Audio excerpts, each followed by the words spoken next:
to Loafer guys, and welcome back. We got Dim and M, Kyle Kalinske, talking about the oligarchy is here. Okay, let's see what he's talking about. All right, guys, it's time to say it. The oligarchy is officially here. There's no more. Officially here. We started out as an oligarchy, the United States. It was built for rich white men. Each plantation was its own little dictatorship. So, I mean, fascism, oligarchy, monarchy, all that stuff, it's basically what we've always been. They just changed the word so that it's harder to communicate and it's harder to defeat, to bring down. More ifs, ands, or buts about it. We're just not a democracy anymore. We're just not. You can call us an oligarchy. You can call us a kleptocracy. You can call us this new word I learned about a month or two ago, kakistocracy. That's K-A-K-I, and you know the rest. That's government of, by, and for, of basically the worst among us. It's government led by the worst among us. And when you look at Elon and you look at Trump, you go, that's scarily accurate, right? So, called a duopoly. Look, why do I say still that? No Well, real choice. We all know, we just had the inauguration. Trump raised $200 million for the inauguration. $200 million. He had robber barons coming down to Mar-a-Lago to genuflect at his altar and literally hand him $1 million checks. Mark Zuckerberg. And didn't Kamala raise like $1.5 billion in like 3 months? Jeff Bezos. Oh, all the robber barons went, right? They're all saying, oh, I know how this game works. This is pay to play. This is corruption. You buy your way into the club. I scratch your back, you scratch mine. That's what this is. And what happens? Trump and the Republicans will represent big business, corporations, and the robber barons over the will of the American people. How's that anything new? Right. Now, here's the thing. Trump didn't have an inauguration outside. He didn't. They brought it inside because of the weather. Okay, well, you raised $200 million. Where'd that go? Where'd it go? My guess is it's going the same place as Trump's shitty crypto meme coin where he's scamming and rug pulling his own base. That's where it's going. That money's going to the same place like when Trump raised over $100 million to stop the steal and they didn't stop the steal and nobody knows where that money went. Right? We know where it's going. It's going in his pocket. And so this is the thing, right? It's now out in the open. In the first term, Trump did this like song and dance about how he's divesting from his businesses. He didn't. But the thing is, he at least tried to put the veneer up of like, no, I'm going to be serious about this. I'm going to try to respect our laws and the Constitution, etc. Now he's not bothering to hide it. He's literally working on a $500 million deal with the government of Oman as he's president. He's taken tens of millions or hundreds of millions of dollars directly from Saudi Arabia for the live golf events, again, as he's president. He's not even bothering to like, hey, can't do this, can't do that. No, who's going to stop him? Who's going to stop him? He was charged with 91 crimes and got away with it. Got away with it. Even the ones he was convicted on in New York, zero punishment. Researchers at Princeton University looked at more than 20 years worth of data to answer a... So Kyle knows about this, right? I had to get away from Kyle right now. He was just going off on his little TDS, right? Just Trump derangement syndrome, just Trump bad. Okay, we know that. But anyway, he's talking about, is the oligarchy finally here or whatever? Or is the U.S. finally oligarchy? This video is nine years old. Talking about, does our government do what the people want? Or does it do what the rich people want? A pretty simple question. Does the government represent the people? Exactly. Now, this is what they found. This axis here represents public support for any given idea. On the left, at 0%, are ideas that not a single American wants. On the right, at 100%, are ideas that everyone supports. This axis represents the likelihood of Congress passing a law that reflects any of these ideas, from a 0 to a 100% chance. On this graph, an ideal republic would look like this. If 50% of the public supports an idea, there's a 50% chance of it becoming law. If 80% of us support something, there's an 80% chance. You get the idea. Now, most Americans would probably agree that, with a few exceptions, we should be as close to this ideal as possible. Unfortunately, the way America actually works doesn't even come close. Take an idea that nobody supports, literally nobody, and it has about a 30% chance of becoming federal law. It doesn't even change. Now, take an incredibly popular idea. The most popular idea this country has ever seen, and there's also about a 30% chance of it becoming law. This means that the number of American voters for or against any idea has no impact on the likelihood that Congress will make it law. Put another way, and I'm just going to quote the Princeton study directly here, the preferences of the average American appear to have only a minuscule, near zero, statistically non-significant impact upon public policy. So if you've ever felt like your opinion doesn't matter and that the government doesn't really care what you think, well, You're right. you're right. But there's a catch. This flat line only accounts for the bottom 90% of income earners in America. Economic elites, business interests, people who can afford lobbyists, they get their own line. Look at how much closer their line is to the ideal. When they want something, the government is... So again, this video is a little bit older. All these people, I'm going to do a couple more videos of these so-called progressives who are all surprised that the oligarchy or monarchy finally here. This is what we have. This is what we've always had. The rich, America was made for the rich. The U.S. was stolen from people who didn't even have a real money system that I know of. I don't know. I'm not trying to talk mess about Native Americans. But anyway, it was stolen from them and then made by free labor for the wealthy elite. Like, that's what it is. Much more likely to do it. Still and doing when they it. don't, they have the power to completely block it from happening, no matter how much the rest of the country supports it. And when they don't, they have the power to completely block it. Look at how much closer their line is to the ideal. When they want something, the government is much more likely to do it. And when they don't, they have the power to completely block it from happening, no matter how much the rest of the country supports it. Right? It's crazy. They get what they want, and guess who ends up paying for it? We pay for it. As you see, the rich get their way while we do not. Now we're in the matrix. We're in a video inside a video. So I did this yesterday. I'm going to add this onto this one. So it's going to be me from yesterday, but it hasn't been put out. It's going to be put out now. All right. So was Elon Musk out here giving a Nazi salute? I don't know. Seems like it might be. Let's see here. Breaking points. They're going to talk about it. We're going to react. So a huge controversy broke out yesterday over whether or not Elon Musk did a Nazi salute, like a whole Heil Hitler situation, during one of his speeches.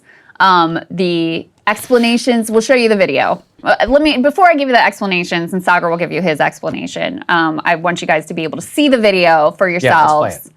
And then we can discuss. And I just want to say thank you for making it happen.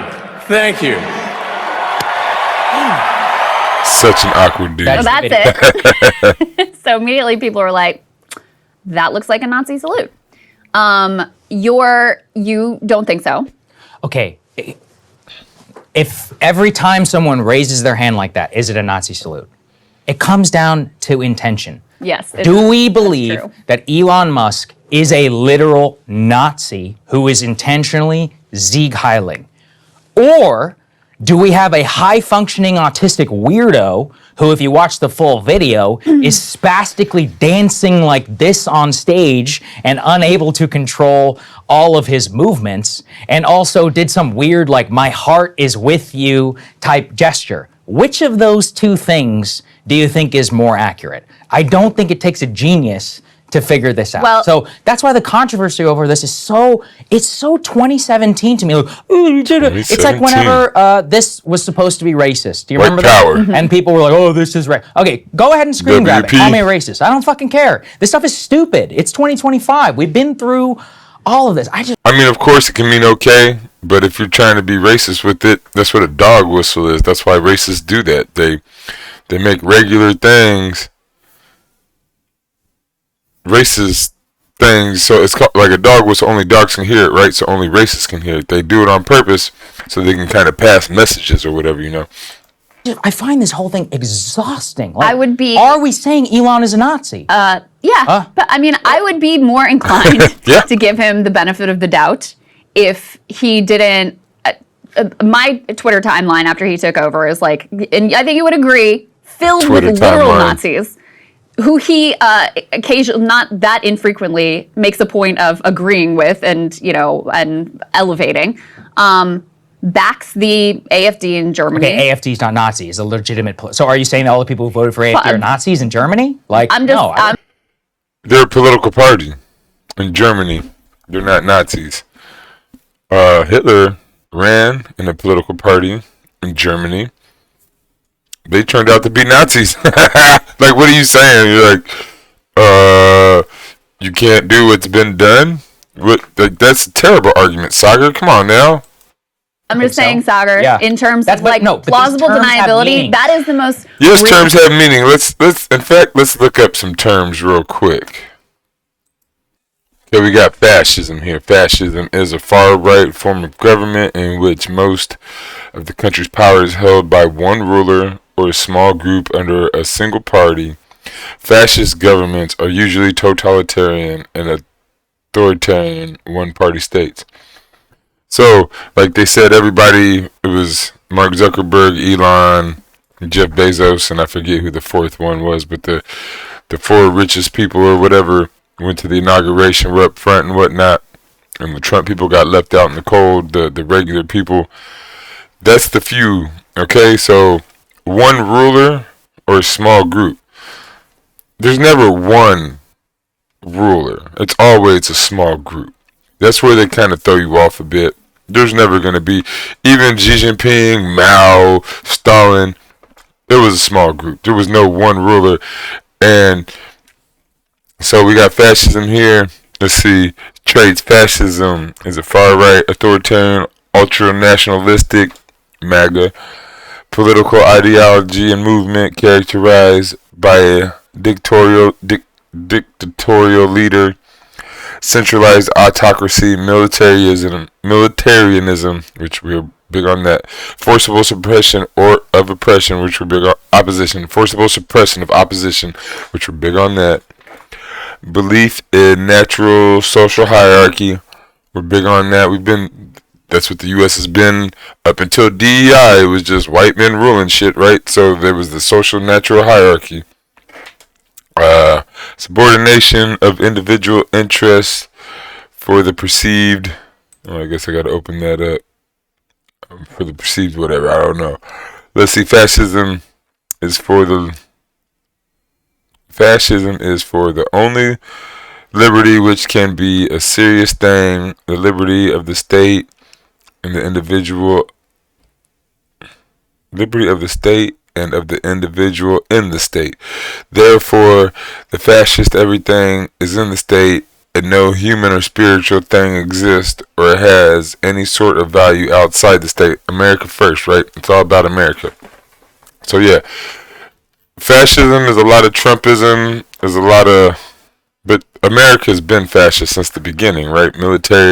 Militarism, the few rule. And so now we go to oligarchy, a small group of people having control of a country, organization, or institution. So that's how we started, right?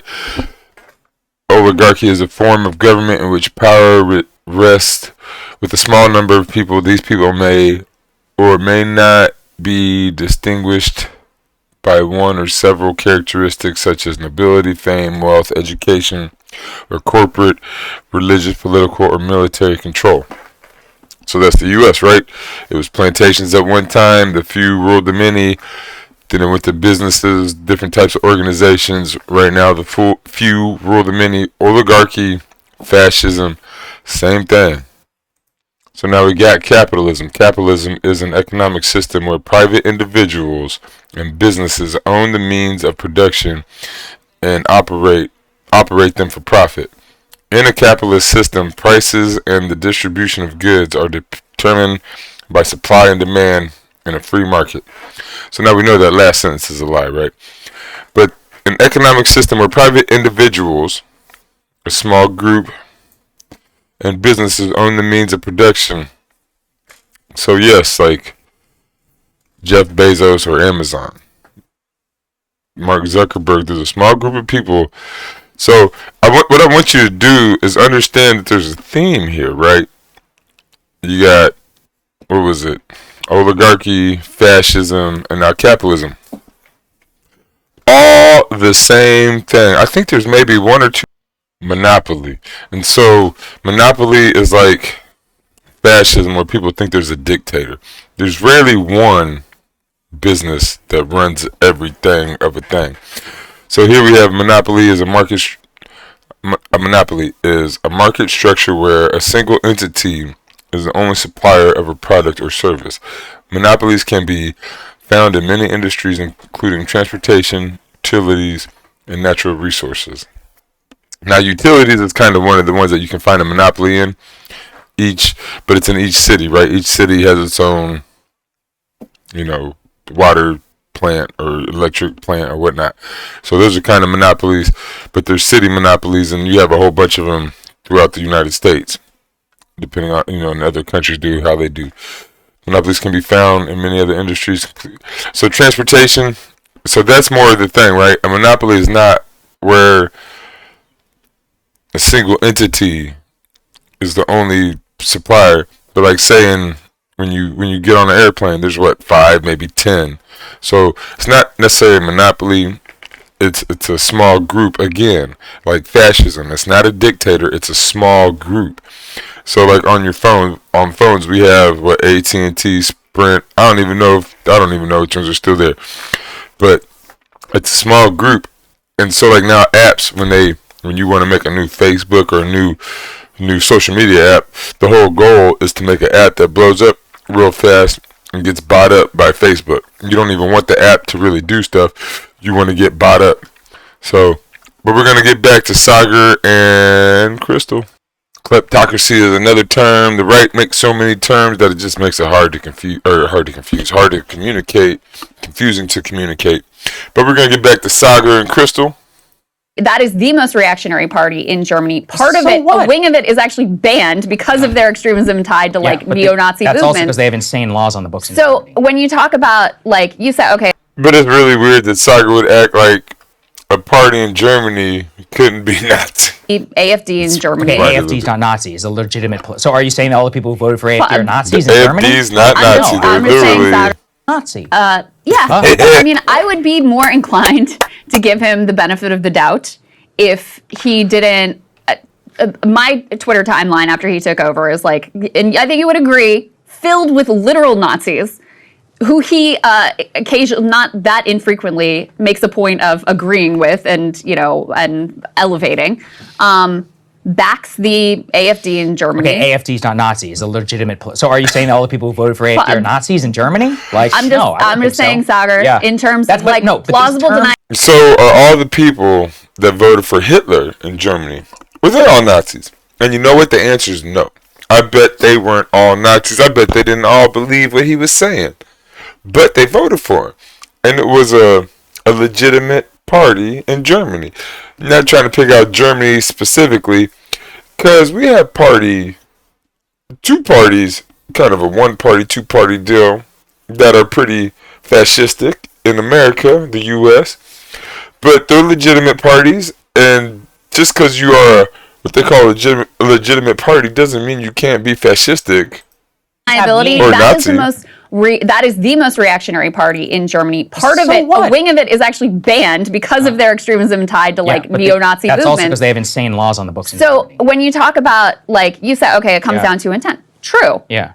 What I'm offering is that there is enough evidence of this white South African who is very comfortable and very comfortable, obviously, elevating Nazis on Twitter. Very comfortable using a lot of the rhetoric about birth rates and population decline and invasion, et cetera, and that is a backer of the furthest right, most reactionary parties in Germany itself. That look, the people who think that this was a Nazi salute are pretty much everybody left of center, and actual Nazis also were that's our guy. Okay, go. I just can't believe that. I'm supposed to believe that the smartest man on the planet, this brilliant genius, doesn't know what he's doing in this situation? John Galt knows exactly what he's doing. Fucking idiot at times, and just anybody moving around does weird, socially awkward stuff. Like maybe a guy named Elon who's acted like this for his entire life. If he hadn't dabbled in Nazi ideology, I would be more likely to give him the benefit of the doubt. You can't say talking about birth rates is Nazi ideology. And then the other thing is, why is a guy who's a Nazi advocating for more unrestricted H-1B Indian visas at his company? Oh, Sagar, I think I know why.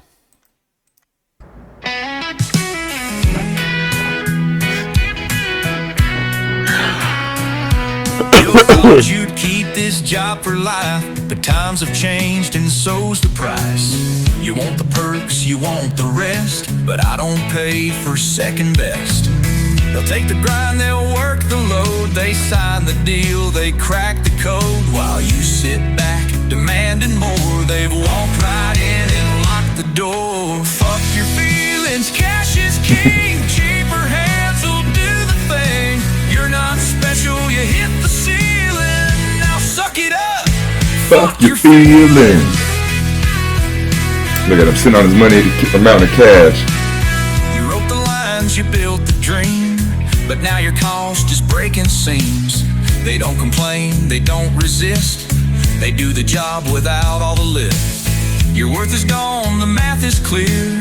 Your time is up, they're already here. You cry it's cruel, but here's the deal. They're the future, you're just the wheel. Fuck your feelings, cash is king. Hands will do the thing. You're not special, you hit the ceiling. Now suck it up. Fuck your feelings. It's pretty good though. Oh, DT right there. They burn the night, they take the fall. They'll never stop, they give their all. You're asking why, but it's plain to see. The game has changed. It ain't for free. It ain't for free, y'all. Never has been. You wanted clout, you made demands, but cheaper minds now run the land. They build my dream, they've got the will. You're second class next to their skill. Fuck your feelings, cash is king. Cheaper hands will do the thing. You're not special, you hit the ceiling. Now suck it up. Fuck your feelings. That's so good. Fuck your feelings, cash is king. Cheaper hands will do the thing. You're not special, you hit the ceiling. Now suck it up. Fuck your feelings. Fuck your feelings. Burn it down. So.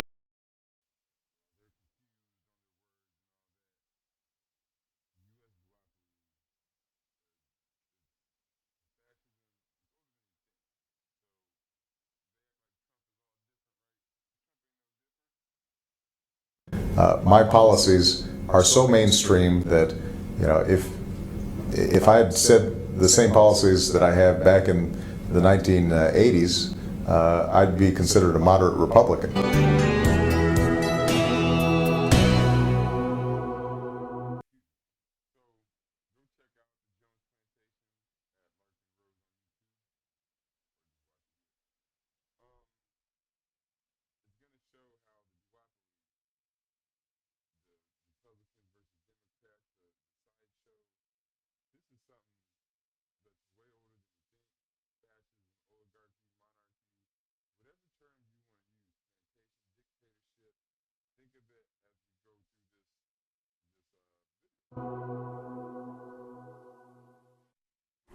Mr. Jones owned a cotton plantation and many slaves. One day he was talking to the owner of the plantation next to his, and Mr. Jones was lamenting the fact that times were tough. He was having to work his slaves harder than ever, and was having trouble with some of them being disobedient or trying to run away. The other plantation owner said he knew someone who could help. Day 1. One day, Mr. Jones called his slaves together so a man named Mr. Smith could talk to them. Before beginning, Mr. Smith whispered to Mr. Jones, "Whatever I say, do not contradict me or interfere, and I promise you your slave troubles will end."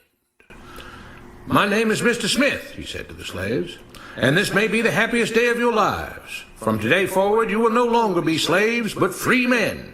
Mr. Jones was so shocked he started to step forward, but Mr. Smith gestured for him to remain silent. He did, only because the other plantation owner had spoken so highly of Mr. Smith's skills. "You are no longer the property of Mr. Jones," Mr. Smith continued. "You are free. No more will you be forced to labor for the benefit of Mr. Jones. Now you can work for yourselves." It's a nonsense. The reason why they want us constantly warring is because it distracts from all of us coming together and taking a look at who the real criminals are. And the real criminals are this small group, this small cadre of powerful people that I think we're virtually all still on a plantation. They just made it look nice. You know, you got a nice chair. We got nice chairs here. But I think we're all still on a plantation. Shut up. Now the slaves were all murmuring and looking at each other. Many were smiling, many were looking puzzled. "In fact, you are now free to leave the plantation whenever you want," Mr. Smith said. "However, since we are surrounded by other plantations, if you leave, some other plantation owner will likely claim you as his own the moment you set foot on his property. So I urge you not to risk your newfound freedom by doing something so foolish. Instead, I suggest that you stay here, no longer as slaves, but as willing participants and part owners of this plantation. Yes, this is now your plantation." Mr. Jones bit his tongue to keep from objecting. "For now, we might as well leave Mr. Jones in charge," said Mr. Smith, "since he is the only one with any experience at running a plantation, which is quite a complicated thing to manage. But he will no longer be your master, but just another worker on the plantation. In fact, he will now be using his organizational and management skills to serve you. Whatever problems you may have had with him before, you are now all equals, and you need each other to make this work. If we all cooperate and work together, we can all reap the benefits together.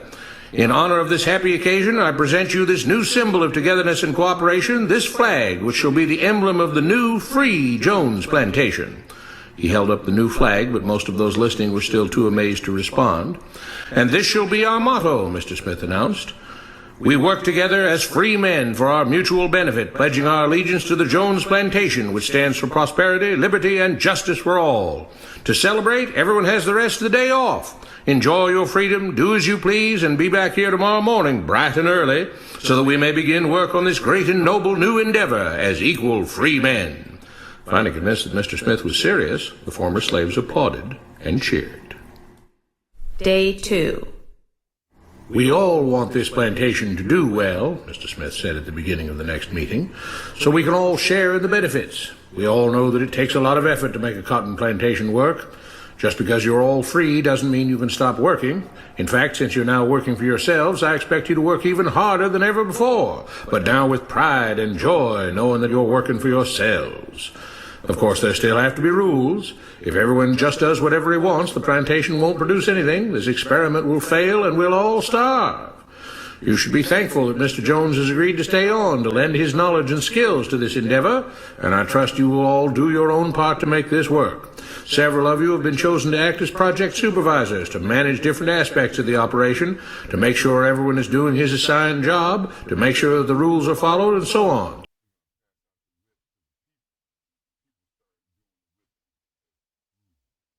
The rest of you may head out to the fields to start your first day of work as free men."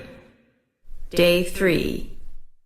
The next morning, Mr. Smith had a grim expression on his face as the daily meeting began. "I have an unpleasant duty to do today," he said. "Yesterday, Charles was caught keeping some of the cotton he picked, presumably to sell for his own personal profit. That is against the rules. That is stealing." Put every robbery together and you end up with an impressive number, $482 million. That's the massive amount that was stolen in just under 270,000 robberies in 2019. A total that includes house robberies, bank robberies, and even old-timey cowboy holdups. If you add to that number burglaries, larceny, and motor vehicle theft, you get around $13 billion of value stolen over just 12 months. But as dramatic as that number is, it pales in comparison to just how much is stolen from American workers every single year. For that, Charles must be punished. Kroger employees say they've been paid late for weeks. A payroll computer glitch, they're telling us. The new payroll software is cheating them out of their hard-earned money. When the money comes, it doesn't come in full. He said. Yesterday, Charles was caught keeping... Right, where they call it, they collectivize the losses and privatize the gains.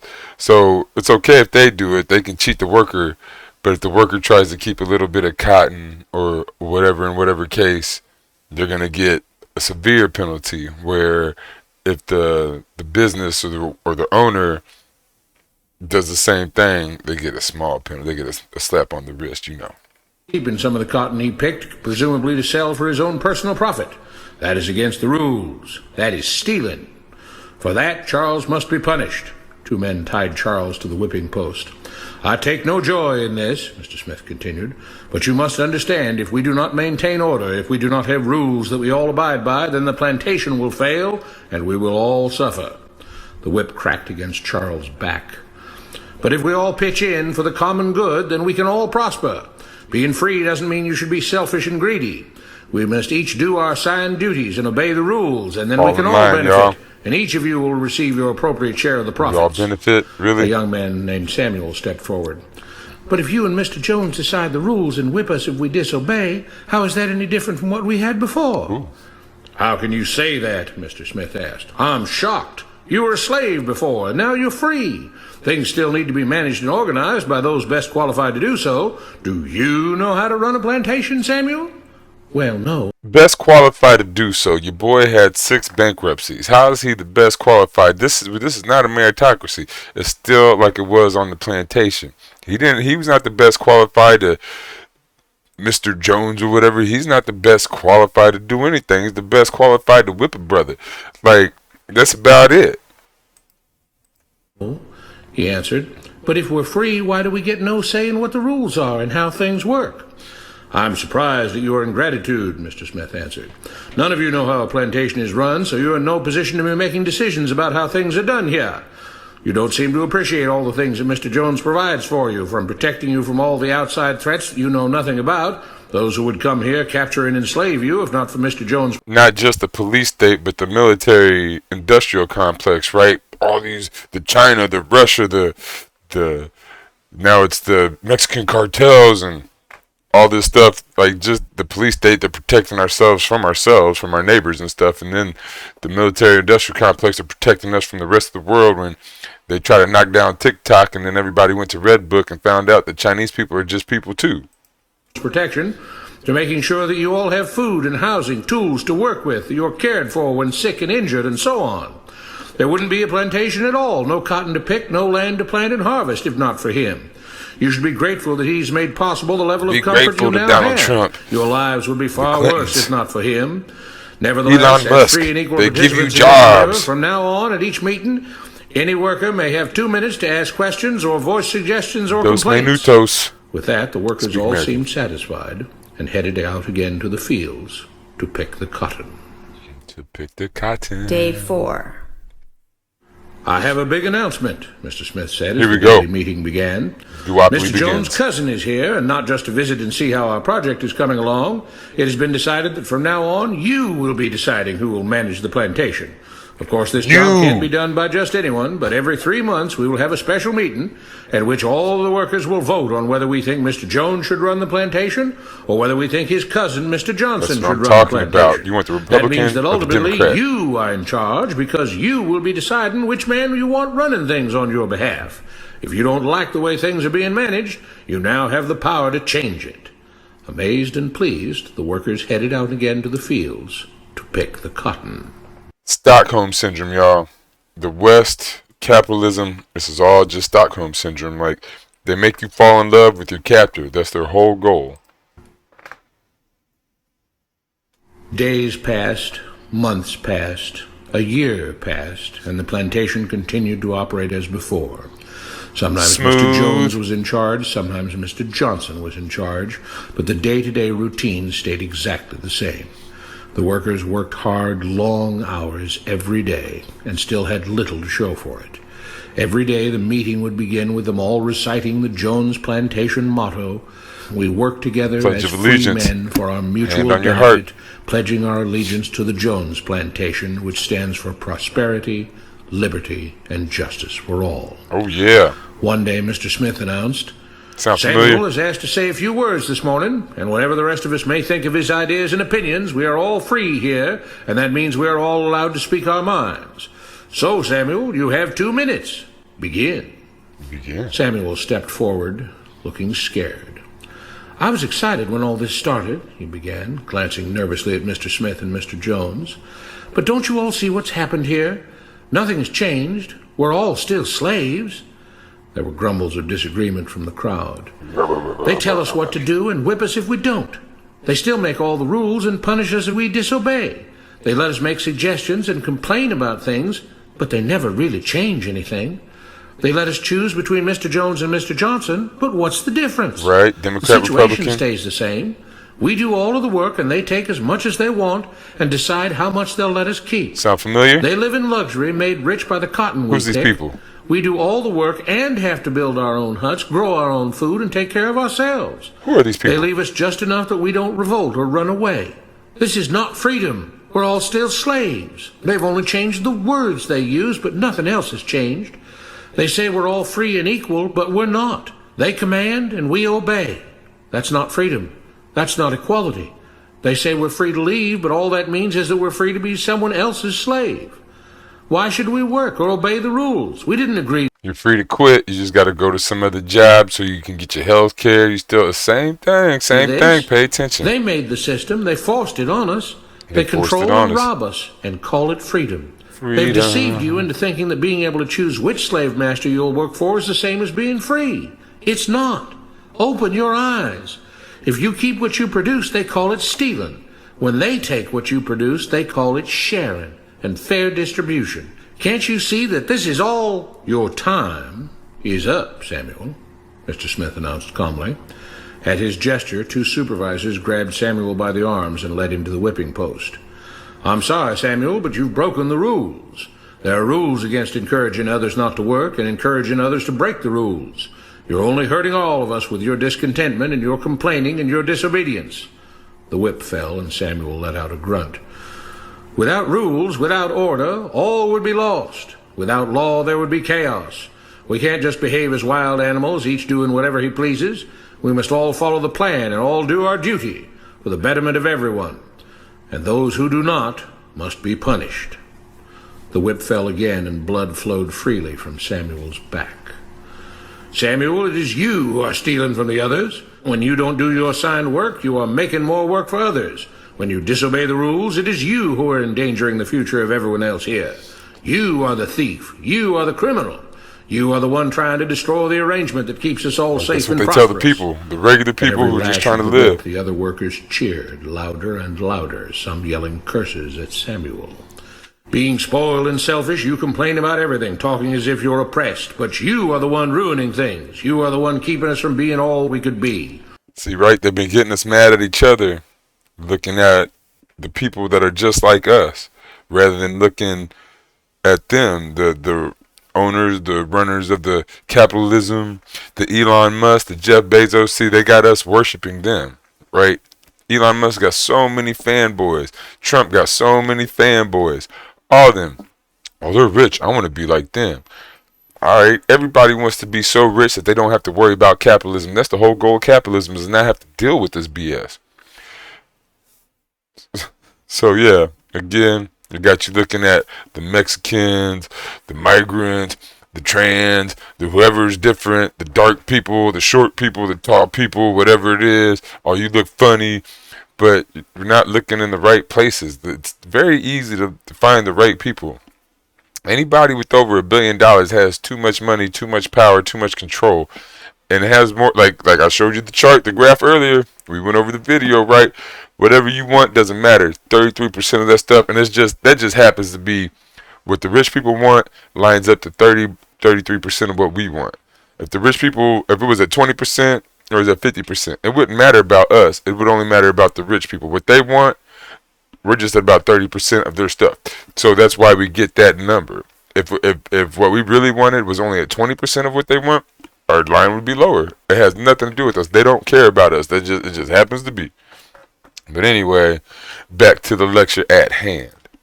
It is your greed and your rebelliousness that is hurting all of us.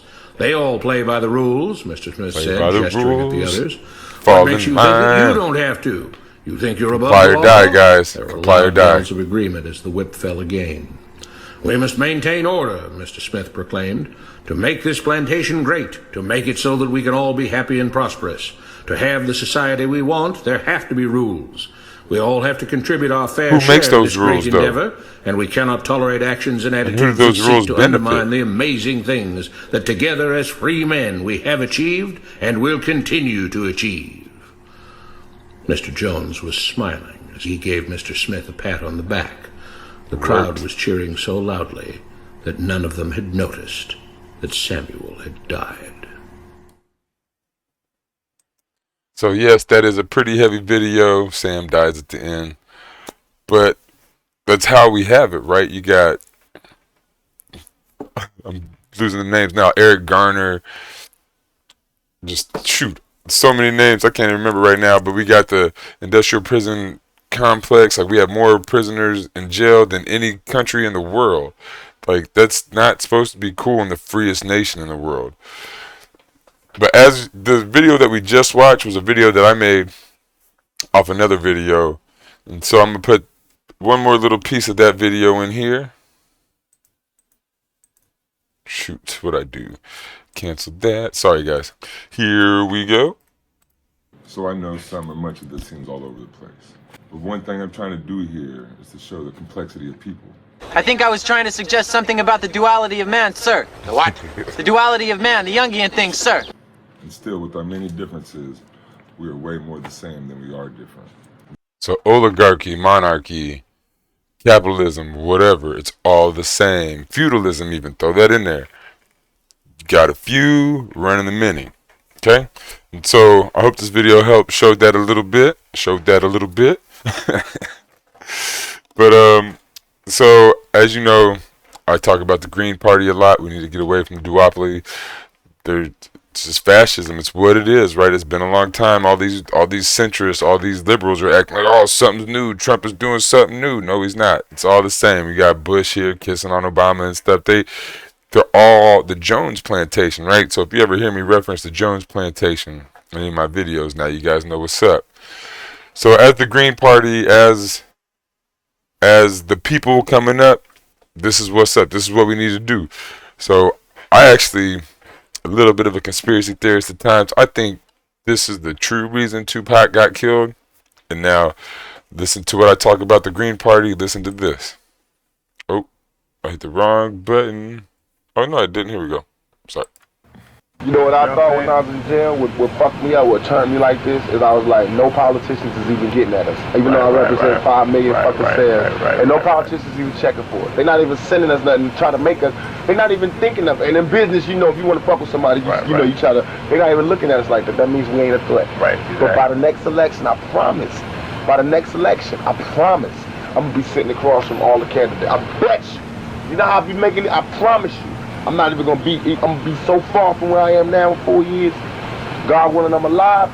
Man. It's on. I guarantee you, we will have our own political party, and it won't be just for black people. It's gonna be for Mexicans. It's gonna be for Mexicans. It's gonna be for black people. It's gonna be for Armenians. I don't give a fuck. All you lost job motherfuckers right now. We need to have our own political party because we all have the same motherfucking problem. We built this nation, and we get none of the benefits. I already had famous record hits.